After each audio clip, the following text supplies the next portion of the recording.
desassossego. Uma palavra que habita muitas camadas da condição humana. Desassossego. Fernando Pessoa era uma dessas almas desassossegadas que perambulavam pelo nosso mundo com os olhos e o coração atentos a tudo, a todos e a si mesmo. E que de tão desassossegado que era, se dividiu, multiplicou, dando luz e voz a outros tantos. Almas independentes, profundas, complexas, diferentes entre si, mas que de certa forma se complementam e nos convidam a pensar e sentir o mundo por diferentes perspectivas poéticas. Alberto Caeiro, o mestre entre todos, que nos ensina que pensar é estar doente dos olhos e que as coisas não têm significação, elas têm existência. Ricardo Reis, que nos mostra o valor da tradição e que sabe que para ser grande é preciso ser inteiro. E Álvaro de Campos, que não gosta que lhe peguem no braço, mas ainda assim tem em si todos os sonhos do mundo. Mas houve um dentre eles que nesse turbilhão de desassossegância ficou entre os dois mundos. Era Fernando e não era Fernando. Sou eu, menos o raciocínio e a afetividade. Um modesto ajudante de guarda-livros num armazém da cidade de Lisboa, Bernardo Soares, autor do Livro do Desassossego. Bom dia, boa tarde, boa noite, não sei que horas você está vendo esse vídeo. Esse trecho que eu acabei de falar é o início de um monólogo que eu estou dirigindo do ator Eduardo Leone, no qual ele vai interpretar o Bernardo Soares e o Fernando Pessoa, e nós vamos nos apoiar na obra do Livro do Desassossego. E eu achei que também seria um ótimo trecho inicial para esse meu trabalho, no qual eu vou falar sobre o trabalho do Fernando Pessoa, enquanto construtor de heterônimos, e o trabalho dos atores que trazem os personagens à tona. Eu acho que todo mundo já deve ter visto algum ator fazendo algum poema do Fernando Pessoa, fazendo algum trecho do Fernando Pessoa. E eu acho que isso não se dá somente pela genialidade das suas linhas, mas também por uma característica amplamente dramática nas suas obras. Ele, inclusive, diz que toda arte é essencialmente dramática. Isso consiste em dizer que não existe somente a possibilidade do drama e da dramaturgia no gênero de dramaturgia por si só, mas também em outras frentes literárias. A editora Bel Diegues, desse livro aqui, que é o Maratona de Dramaturgia da Cobogó, coloca, inclusive, que o que faz num trecho uma dramaturgia não são as rubricas, não são os personagens, não são as indicações, mas sim a sua impermanência.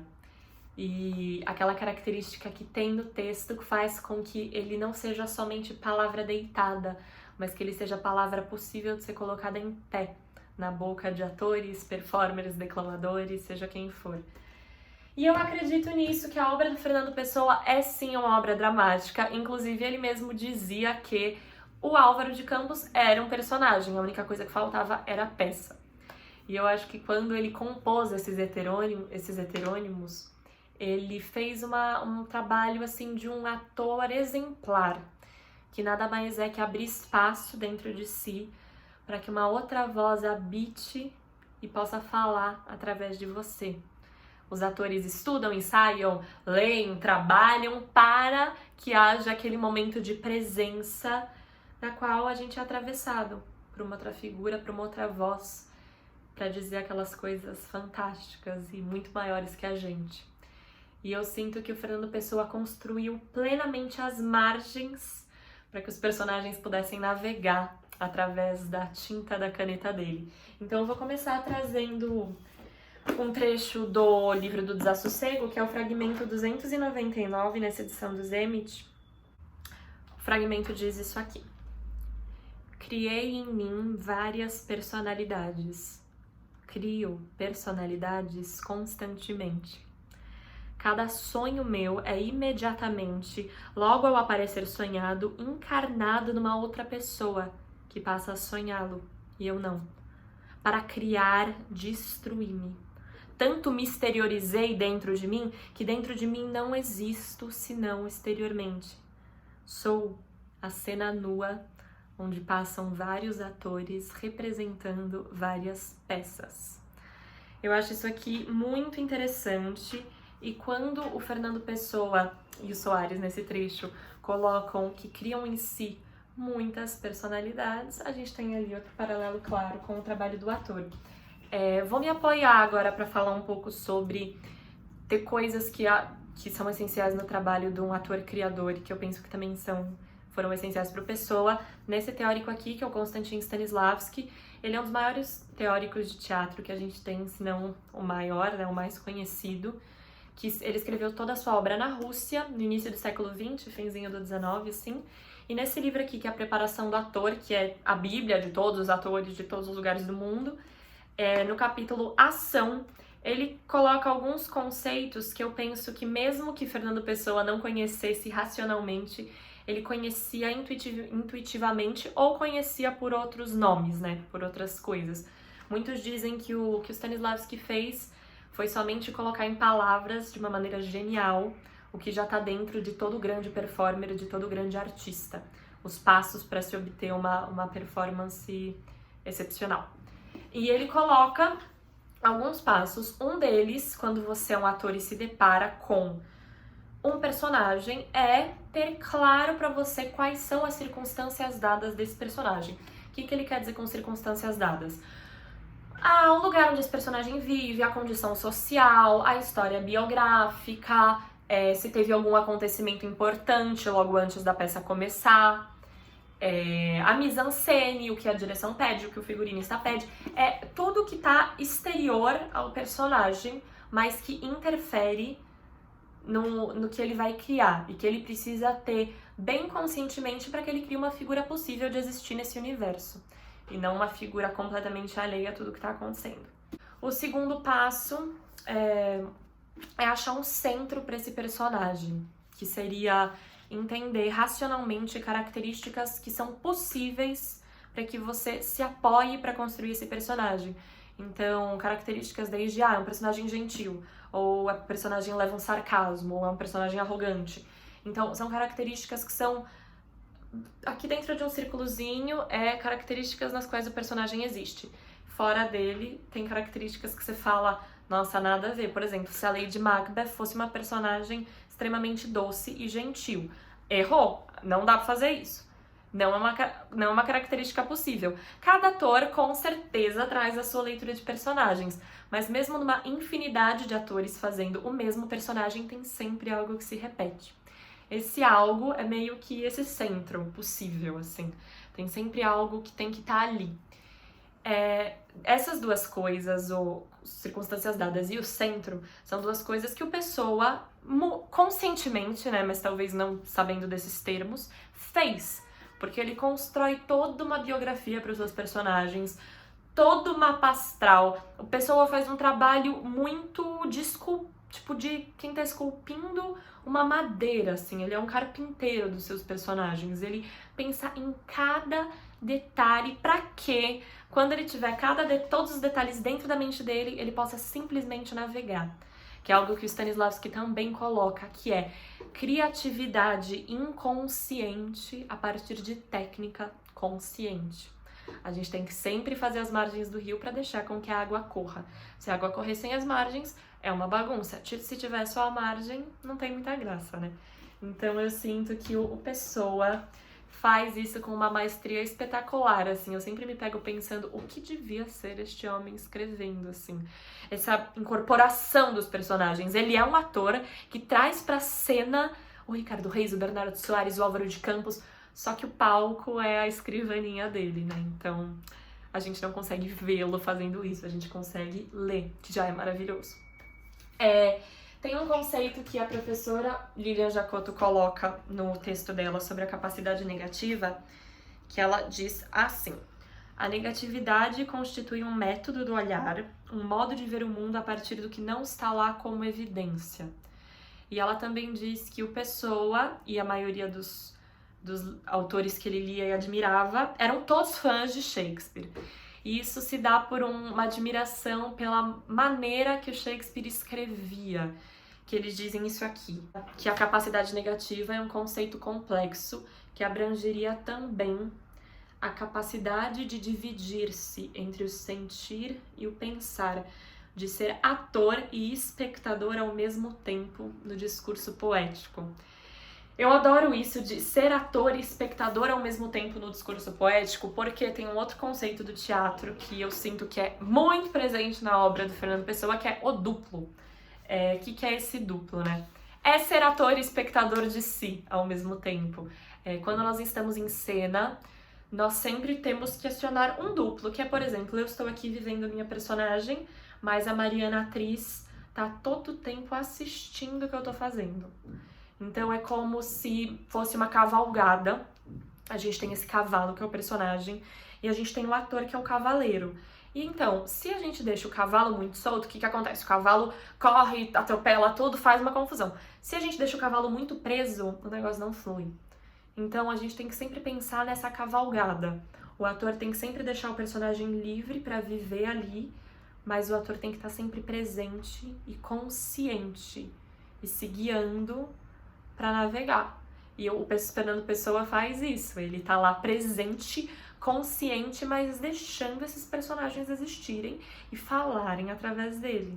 É genial. Agora, pensando em uma coisa que coloca o Fernando Pessoa em oposição ao Stanislavski, o Fernando Pessoa estreia na sua composição Ortonímia como dramaturgo, né? Ele escreve o texto Marinheiro, que é publicado na Orfeu, com o seu nome. Antes disso, ele só tinha publicado com heterônimos. E ele diz que a sua obra teatral reúne-se no teatro estático. E o que ele diz sobre isso? Chama o teatro estático aquele cujo enredo não constitui ação. Eu acho isso muito interessante que ele coloca, só que tá claramente em oposição ao que o Stanislavski coloca.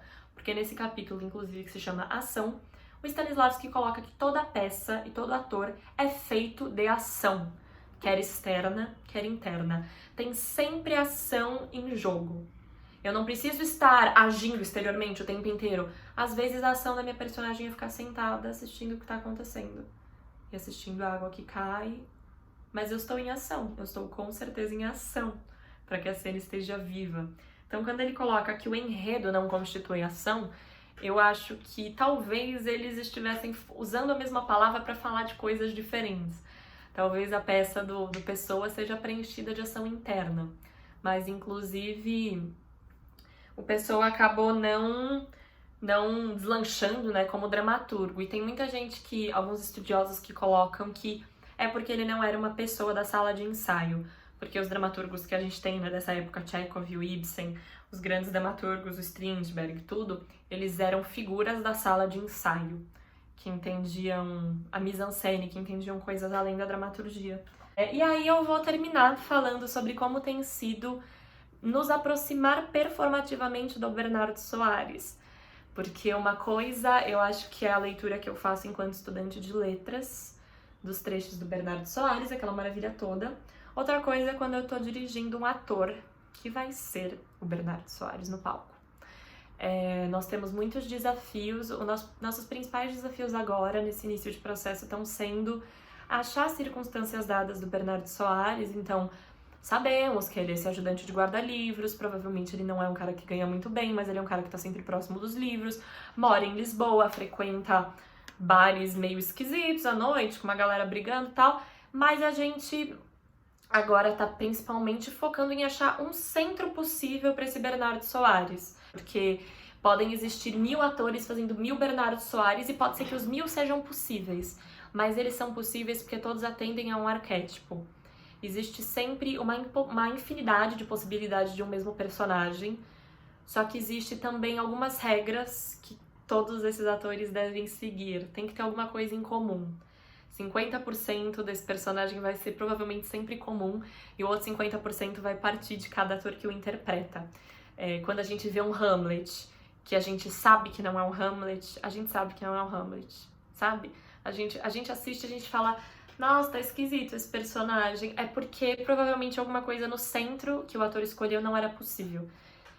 Então agora nós estamos navegando um pouco nesse centro, a gente pensa um pouco um certo sarcasmo do Bernardo Soares, ao mesmo tempo uma melancolia. Ele é uma figura muito observadora e tá sendo isso que a gente tem feito agora, traçar esse centro possível para que esse ator consiga trazer essa pessoa tão complexa para a cena. E tem sido um processo muito rico, muito interessante, é muito bom esmiuçar esses trechos. Então, para finalizar meu trabalho, eu vou deixar aí para vocês assistirem trechos de ensaios que eu e ele fizemos do trecho 317 dessa edição aqui. Para nós, o ponto de virada de entender performativamente esse trecho foi entender que ele sabe desde o início o que ele tá dizendo no fim, o que ele vai dizer no fim, que é o suicídio do caixeiro da tabacaria. Quando ele começa a dar esse trecho, ele já sabe que ele vai chegar ali. Então, ele vai descobrindo, ele vai te levando para essa história. Então, vou deixar vocês aqui com um vídeo compilado de ensaios meus e Dudu, dele fazendo o fragmento 317, que foi o primeiro fragmento que a gente começou a trabalhar nesse nosso processo à distância de montar um monólogo do Bernardo Soares. Muito obrigada por assistirem o vídeo, obrigada, professora, pelas aulas e pela consideração toda e por todo o espaço. E é isso, fiquem aí com o vídeo do Dudu. Uma das minhas preocupações constantes é compreender como é que outra gente existe. Como é que há almas que não sejam a minha? Consciências estranhas à minha consciência, que por ser consciência me parece ser a única. Eu sei muito bem que o homem que está diante de mim e me fala com palavras iguais às minhas e me faz gestos que são como os que eu faço ou poderia fazer, seja de algum modo meu semelhante. O mesmo, porém, me acontece com as figuras que sonho das ilustrações, com as personagens que leio dos romances, com as pessoas dramáticas que no palco passam através dos atores que as figuram. Ninguém, suponho, admite verdadeiramente a existência real de outra pessoa. Pode conceber que essa pessoa seja viva, que pense e sinta como ele, mas haverá sempre um elemento anônimo de diferença, uma desvantagem materializada. Há figuras de tempos idos, imagens, espíritos em livros que são, para nós, realidades maiores que aquelas indiferenças encarnadas que falam conosco por cima de balcões, ou nos olham por acaso nos elétricos, ou nos roçam, transeuntes, no acaso morto das ruas. Os outros não são para nós mais que paisagem. E na maioria das vezes, paisagem invisível, de rua conhecida. Tenho por mais minhas, com maior parentesco e intimidade, certas figuras que conheci dos livros, certas imagens que conheci de estampas, do que muitas dessas pessoas a que chamam reais, que são dessa inutilidade metafísica chamada carne e osso. E carne e osso, de fato, as descreve bem. Parecem coisas cortadas, postas no exterior marmóreo de um talho, mortes sangrando como vidas, pernas e costeletas do destino. Eu não me envergonho de sentir assim, porque eu já vi que todos sentem assim. O que parece haver de indiferença entre homem e homem, de desprezo, que se permita que se mate gente sem que se sinta que se mata, como entre os assassinos, ou sem que se pense que se está matando, como entre os soldados, é que ninguém presta devida atenção ao fato, parece que abstruso, de que os outros são almas também. Em certos dias, em certas horas, trazidas até mim por não sei que brisa, abertas a mim pelo abrir de não sei que porta, eu sinto, de repente, que o merceeiro da esquina é um ente espiritual, que o marçano, que nesse momento se debruça à porta sobre o saco de batatas, é verdadeiramente uma alma capaz de sofrer.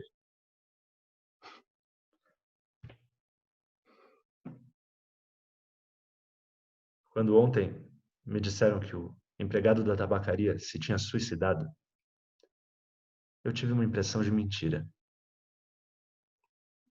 Coitado. também existia. Tínhamos esquecido isso. Nós todos. Nós todos que o conhecíamos tanto quanto todos os que nunca o conheceram. Amanhã esquecê-lo-emos melhor. Mas que havia alma, havia para que se matasse. Paixões, angústias, sem dúvida. Mas a mim, como a humanidade inteira, só resta a imagem, a memória de um sorriso parvo por cima de um casaco de mescla sujo e desigual nos ombros. É o que me resta a mim, de quem tanto sentiu que se matou de sentir. Pois afinal, de que outro modo haveria de se matar alguém? Eu lembro que pensei uma vez a comprar-lhe cigarros, que encalveceria cedo. Afinal, não teve tempo para encalvecer. É uma das memórias que me restam dele. Que outra, afinal, haveria de me restar se essa não é dele, mas de um pensamento meu?